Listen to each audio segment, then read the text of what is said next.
I try and talk more to the woman that is the mom as opposed to the mom portion of Yeah. her. I hope I run out of Mhm. subject material because I hope that I can fix something.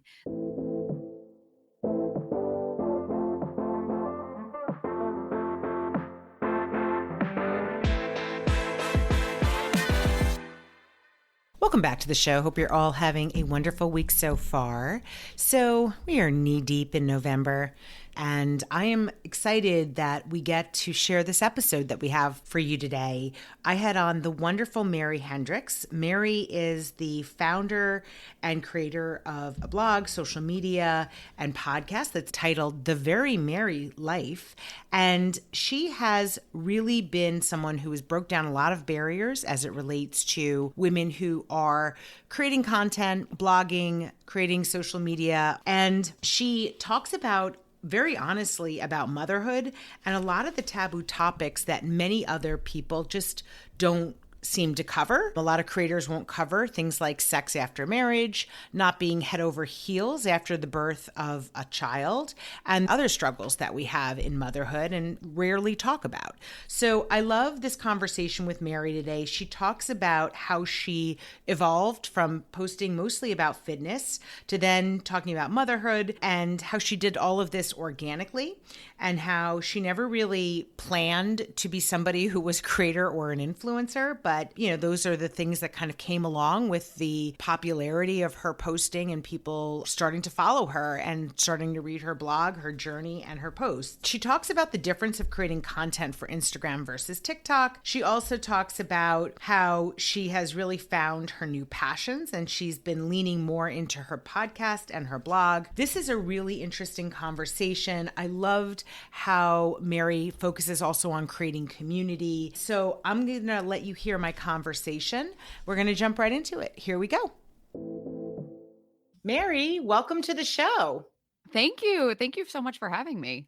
I am excited to talk with you. I definitely went down the rabbit hole on your content. I always love when I get to find a creator influencer who is doing content that resonates. You talk a lot about being a mom. How did you get started as an influencer slash content creator? And actually, let me ask, what do you prefer? Do you prefer to be called a content creator or an influencer? I don't like either of those, but to start, I'll answer that question after I explain the first. So I didn't aim for any of this. My page, funny enough, started off back more as like a fitness page. I was working as a personal trainer and it started off as a fitness page, but I got married. I knew that I wanted kids. I knew that we were probably going to be starting within a certain realm. And the part of personal training that really interested me was fitness and prenatal. And so I ended up working with my first pregnant client and I talked to her and knowing that was my hope for the future, just the conversations we had and the insight that I got from her, it really reaffirmed my desire to work with pregnant women.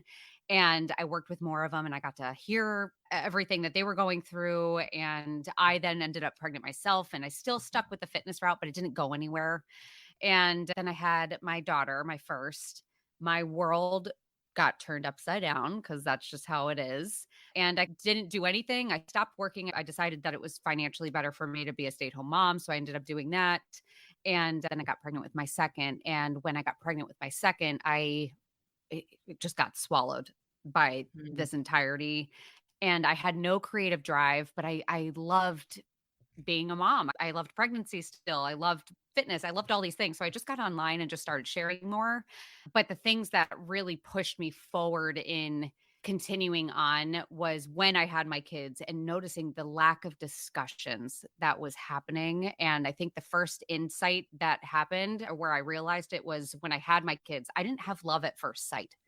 And I felt so Mm. bad Mm. about that. And Mm. when I knew that I felt bad and I talked to someone else outside that felt that way and I was so reaffirmed, I was like, why aren't we talking about this stuff that is so normal and or birth trauma, things that I didn't know and no one was talking about. I landed into it. I didn't like aim for any particular trajectory. Wow, I have so many things I want to dive into on that front. And I appreciate that. So I'm very interested to also hear your perspective on this because I know it's a topic of conversation now within the industry about just how much parents who are creators and influencers share about their children and how Mhm. much they include their children in their Yeah. content. And given what you cover, what is your perspective on how to include? Now, your kids are still relatively young, but Yep. how are you thinking about that idea of including your children and thinking into the future too, that they are going to see this content at some point and Yeah. understand it in a way Yeah. that they don't maybe understand it now? Yeah, it's definitely a conversation that is starting to pick up more, and I this conversation is a relatively new one because when I'm generation guinea pig with social media, like we're that guinea pig generation. We didn't grow up with it. I couldn't get a Facebook account until I had a college email. Mhm. So I'm still so new to it and the nuances of it are still a learning curve for me, but I'm part of the generation where we overshared. Like when we had our kids at the beginning, like even on our personal pages, like we just posted everything in the bathtub Mhm. and in the Mhm. sink. Like we didn't know that there was any type of digital footprint that could be left because we just were so new to it. And now that we're Mhm. learning, it's definitely a conversation that I've been having specifically with my husband and how to do this the right way because I am a mom.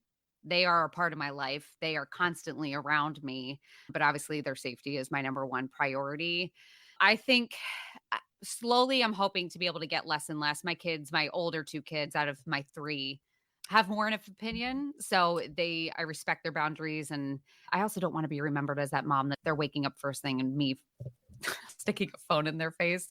This is my thing. Mhm. I try and talk more to the woman that is the mom as opposed to the mom portion of Yeah. her, if that makes sense. Mhm. And I'm Totally. trying to get my content to reflect that.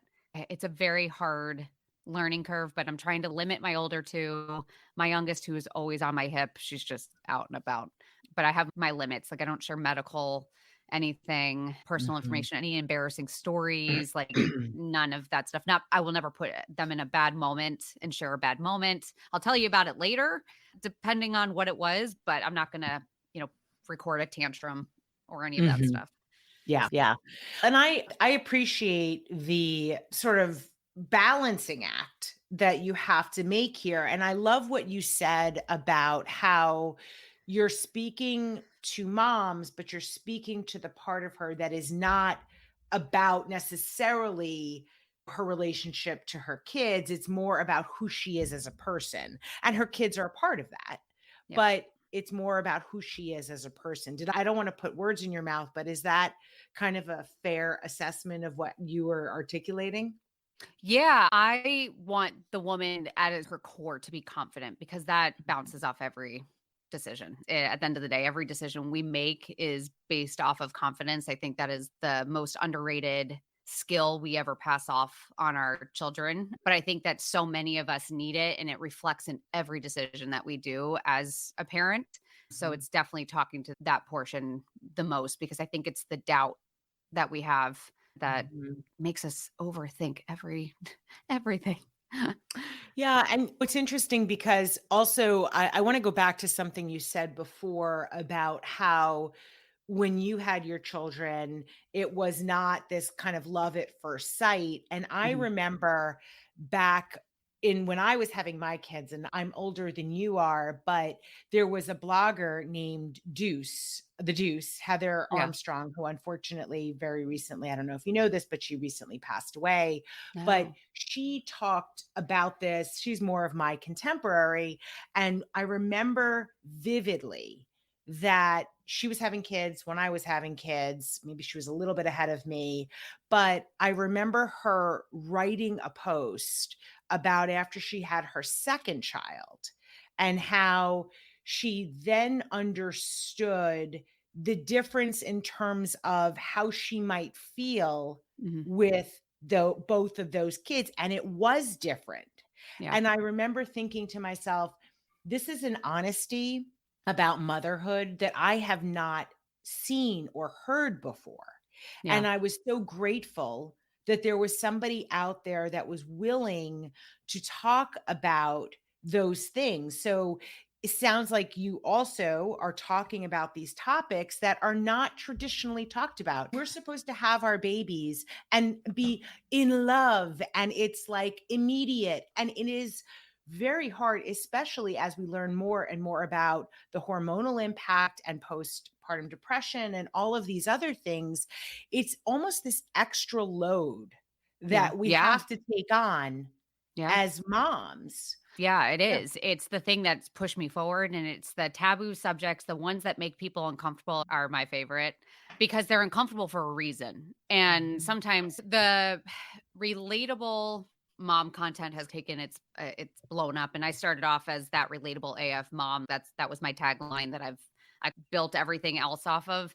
And then the word relatable blew up, and now everyone is relatable. And I try to think about who I am as a page and what sets me apart from, there's so many moms that you can follow, but I hope to feel like a familiar face. I used to say I'm the mom that you wish to live next door, but it's like I'm more of the mom that you hope to get seated next to, whether it's Mm. on a plane or in a busy area, wherever it may be. Like I am the type that if you look over and you were to tell me a hard truth, I'm here for it. You can tell me also about why you love your kids so much, and I'm not going to tell you just wait. Like I'm not going to do any of that stuff. I'm just here to listen. But I feel like we lost a lot of that. And I think when I started getting into Instagram and my time of Instagram of being a first time mom, it was very aesthetically pleasing and it was only pictures. So you really didn't Mm. have any other supporting pieces to help get you the whole picture. And Mhm. it was two extremes. The picture was either being painted of this is miserable or the high end of being this is a beautiful dream. And no one was saying, well, there could be both of those things Yeah. existing at once. And you could still Mhm. love the entire picture. So I think that's the big message that people forget. And that's why I share a lot of what I do. And I think too that it is for most people, that's the reality. The Yeah. reality is that there are things that are great and there are things that are hard about the whole thing. And hopefully the overall balance, as you said, is that the whole picture is positive. But I do think that we have had a lot of years, and certainly I think for women of my generation, it felt very much like you felt pressure to feel a certain way when you Mhm. became a mother.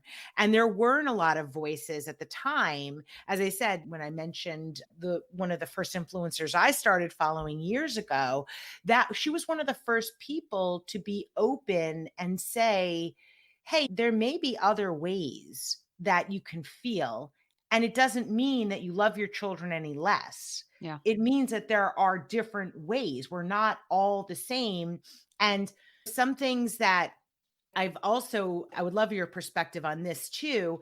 I've also learned over time that the mom you are to an infant is different than the mom you are to a toddler, Yep. which is probably different than the mom you are to a 10-year-old, a teenager, and then beyond. Yep. Those nuances are things that you are talking about.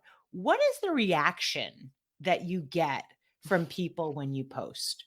It's interesting. It depends. It depends on the subject that I push back on. One and for in particular, if I talk about anything regarding marriage and Mhm. motherhood and how motherhood can really impact your marriage, how motherhood can impact your sex life, things like that. Men, it's usually men that come out of the woodwork. They're usually very pissed about that one. Women are usually Interesting. very happy that I talk about it because they're like, finally, finally, someone's explaining it. So I get pushback a lot from that. Recently, like yesterday, I posted up one saying you're okay if you're excited for school to start and your kids to get out of the house and you're excited about it. It's okay that you feel that way because some people don't have a village. And if school is your Mhm. village and you are excited to get some support back into your world, that is okay. And then you have some people that are coming after me for it's the two extremes. So you got like people like because I talk about school and being excited to send your kids off, then you got people that are like, I homeschool. You should be doing that. It's a war. So that's when the moms come out is when there's anything that can have a opposite, or if I talk about breastfeeding, or if I did ever talk about breastfeeding, you always got someone coming out, or if I talk about liking formula, then you had the opposite coming out. It's always the Yeah. opposed side. I think that's the thing about the topic you create content around, or one of the things you talk about a lot, which is motherhood, because people are so invested in it, Mhm. right? And if you were talking about a topic that maybe people weren't as invested in, you're not going to get a lot of that polarization that you talk about, where you Yeah. have, it's almost like you can't win. You've got someone who's always going to be on the opposite of extreme of what you're saying. Yep. But I think because you're talking about a topic that, an emotional topic for so many people, that's probably why you get the response you do. How do you think about that kind of the comments, whether it's from a man, a woman? How do you think about the comments as it relates to what you're going to post in the future? So usually it will either spark me. Sometimes I'll get hit back by it. I don't always like it. I think sometimes it's disheartening, and I try to really push and use that as my force to keep going, because there are moments where I shared about once about being overstimulated and touched out. And I had people, specifically more men, just so cruel about it, that it was disheartening to think that this much exists out Hmm. there. And I think that's the one thing about social media that I can say I don't like, is that it makes me lose faith in humanity sometimes. But I think that is also my driving force, being like, okay, we still have a lot of conversations that Mhm. need to keep on happening. I think about my kids, like going back to that, one of the first questions you asked about my kids and creating content and things like that, is I do everything with them in mind. I talk about things that I hope one day, if my daughters decide to become parents and my son decides to become a parent, that they have, I just hope my content doesn't even exist at that point. I hope we don't have any subject material. I hope I run out of Mhm. subject material, because I hope that I can fix something. That's Mhm. I think of them, and when I create stuff, in hopes that hopefully we can change something so it's better. And that's the thing, because obviously I talk with so many people who do what you do and have social media presence that is growing over time and has an audience that's loyal and follows you. And I often think to myself, I don't know that I would have a thick enough skin to deal, because everyone deals with negativity. Everyone's got an opinion on the internet, right? It makes you sometimes think, is this just people at their worst, or is this truly how people are? Yeah.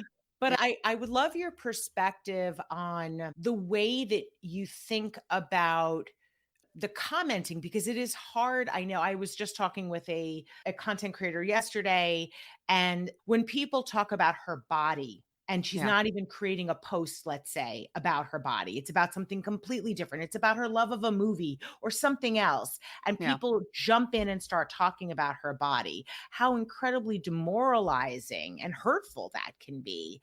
And I think to myself, it is a very hard job, a very hard thing to do, to put yourself out there and then to have people kind of pile on in a way. How do you think about that and move past it, I guess, is what I'm trying to understand. I look at who's commenting and how Mm, much do they know about me. I once was told, and it was a good reminder of saying, look at the people that are commenting, unless it is the people in your small little circle mhm. whose opinion truly matters to you.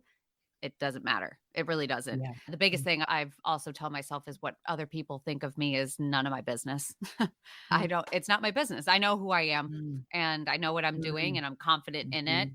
And when I want your opinion, then I'll specifically ask for it. But otherwise, just noise.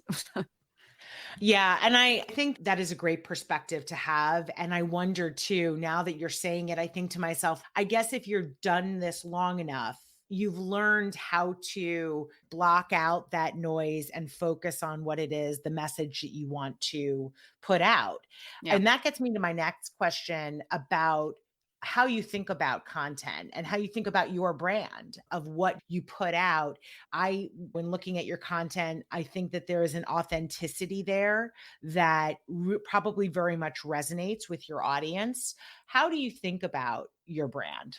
I hope to feel like a familiar face. Like when I think of relatable, like I think of familiarity. Like I just hope that someone runs into me, and I like to say, it's, you come as a new friend, you leave feeling like an old friend. That is my brand. It's just someone that you can sit down and it's your safe spot on this small little corner of the internet where you really can come exactly as you are. Obviously, if you're teaching your kids hatred or if you're hurting your children, then I'm not going to be someone in your corner. But most people are not doing that. And I'm willing to give people the benefit of the doubt. So, yeah, I think of my brand as that. My brand is I don't have time to care anymore about it. Mhm. I don't really think about what I'm sharing or showing. I just share what's happening in my world and I fell into this. So I just roll with what reality is given to me as opposed to creating it, if that makes sense. Yeah, it does. And you have out of that, so you started with a long form blog. I know you have a long form blog, but I started with a is that blog that didn't, like I said, I started with the Instagram being fitness and then it transformed. I kept the same page, I just changed the name of it. I started with my blog and Instagram is really where it kicked off. Once Reels came about, Real Instagram is where I flourish. TikTok is slowly catching up. I feel old on TikTok. I'm trying to figure that one out and Facebook and all that stuff and podcast now. I have a podcast that's growing and everything Mhm. like that. What is the podcast about? It's changing as of the end of this month. It's actually going to be changing a little bit. I kicked things off when I was excited and didn't really know what the heck I was doing, but it's an extension of my page. So the Very Merry Life. So we get into motherhood, marriage, and sex and everything else in between, just what's going on in my world, what's going on with marriage issues. I bring a real mom on. So people that don't even have a following, I just bring them on so I can get their conversations and Mhm. hear their perspectives. And I talk about sex life after marriage and all Mhm. the hardships of motherhood that people don't like to talk about. Everything that you get on my page, I do it a little bit more unfiltered where I can say the F word every now and again or a lot. Yeah. And in terms of the business of being a creator and influencer, I know you said you didn't like either of those terms. Well, actually, what term do you prefer? Oh god, I don't have one. I've actually asked someone. I don't like influencer. I don't mind influencer if I influence someone to feel a certain way. Mhm. I don't like influencer because I feel like it's very monetization related term at this point Mhm. where Mhm. yeah, there's that element in there. I have to do that stuff. I'm very open and transparent about why I have to take on collaborations and things like that. But and content creator seems too business for me. Mhm. So Mhm. I'm just a mom whose phone should probably be taken away from her most of the time. That's really In it.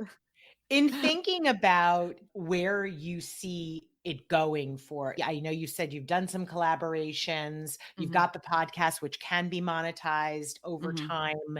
And I'm a big believer that we spend time doing something and we're creating value for people. There's no shame in that being monetized. So that has Yep. always been my perspective on it. And I Yeah. think that the conversations that are out there about moms capitalizing on motherhood. And you know what? I think at the heart of it, people are mostly like you in the sense that they didn't have this plan of, oh, I'm going to do this and make money doing it. It's, I want to connect with people on this topic that's important to me, or these topics that are important to me.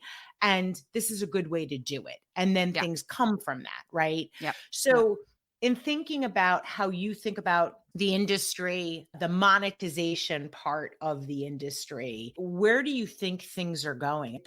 Just looking at the numbers, the industry and dollars spent on influencer marketing, so to speak, have exploded, right? Yeah. So many companies are now doing this as part of how a big part of how they do social media marketing. Where do you see things going based on your experience with these collaborations? I definitely think it's gonna keep going forward. I think social media is blowing up. Even in the short period of time that I've been doing this for 3 years now, which for most people, for some people, that's not very much time at all. But to see it boom the way I have seen over the last 3 years, I can only imagine where this is going.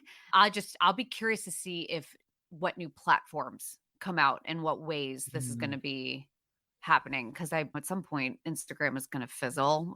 I would imagine Oh. TikTok is blowing up, and I don't know if something more is going to come out of that. I feel like the evolution of how we're sharing is going to be different. Mhm. I'll be curious to see how that changes, but I also feel like it's very flooded at this point. I think it's going to get narrowed down. And Over time. Yeah. You mentioned earlier about how Instagram Reels is something that's working for you and that movement to more of the video. There's a lot more video content now. Certainly, Mhm. TikTok has probably helped with that proliferation because Reels is a response to TikTok for Yep. Instagram. But you said earlier that TikTok is a different platform.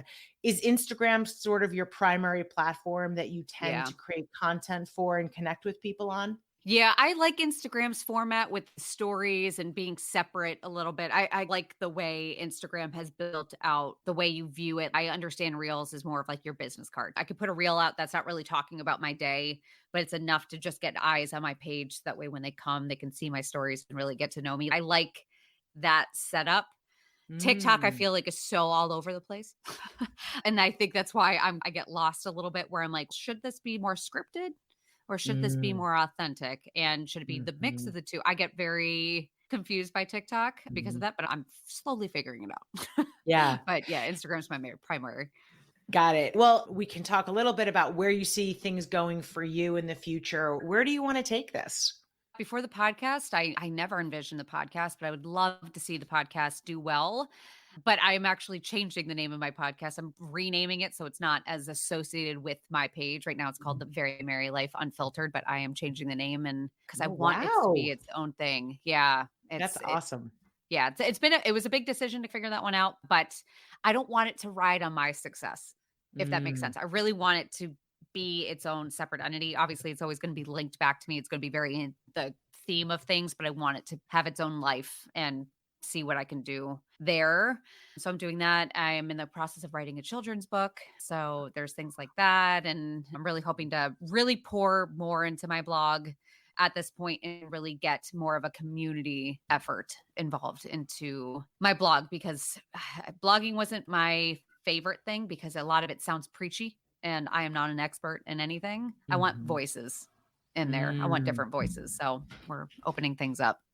Oh, I love that. I love that. Yeah. And it reminds me of the approach that I think was pretty successful early on with the mom blogger category, where Mhm. you had these women who almost became like guests on other blog platforms and that helped them grow. They each Yeah. kind of grew from that. And I love that idea and almost becoming more of a media property in that Yeah. sense that you Yeah. have these other voices that are contributing to what you do. If people want to find you, follow you, what is the best way for them to do that, Mary? The Very Merry Life. That's just as it sounds, Mary, theverymerrylife.com or on Instagram, if you just type that in, or on TikTok, you can just type that in. I'll pop right on up. The podcast, it was The Very Merry Life Unfiltered. I don't know if you would type that in, if that would search anymore, but it's being named Picking Daisies. When And this releases, where did the picking daisies come from? I need to know.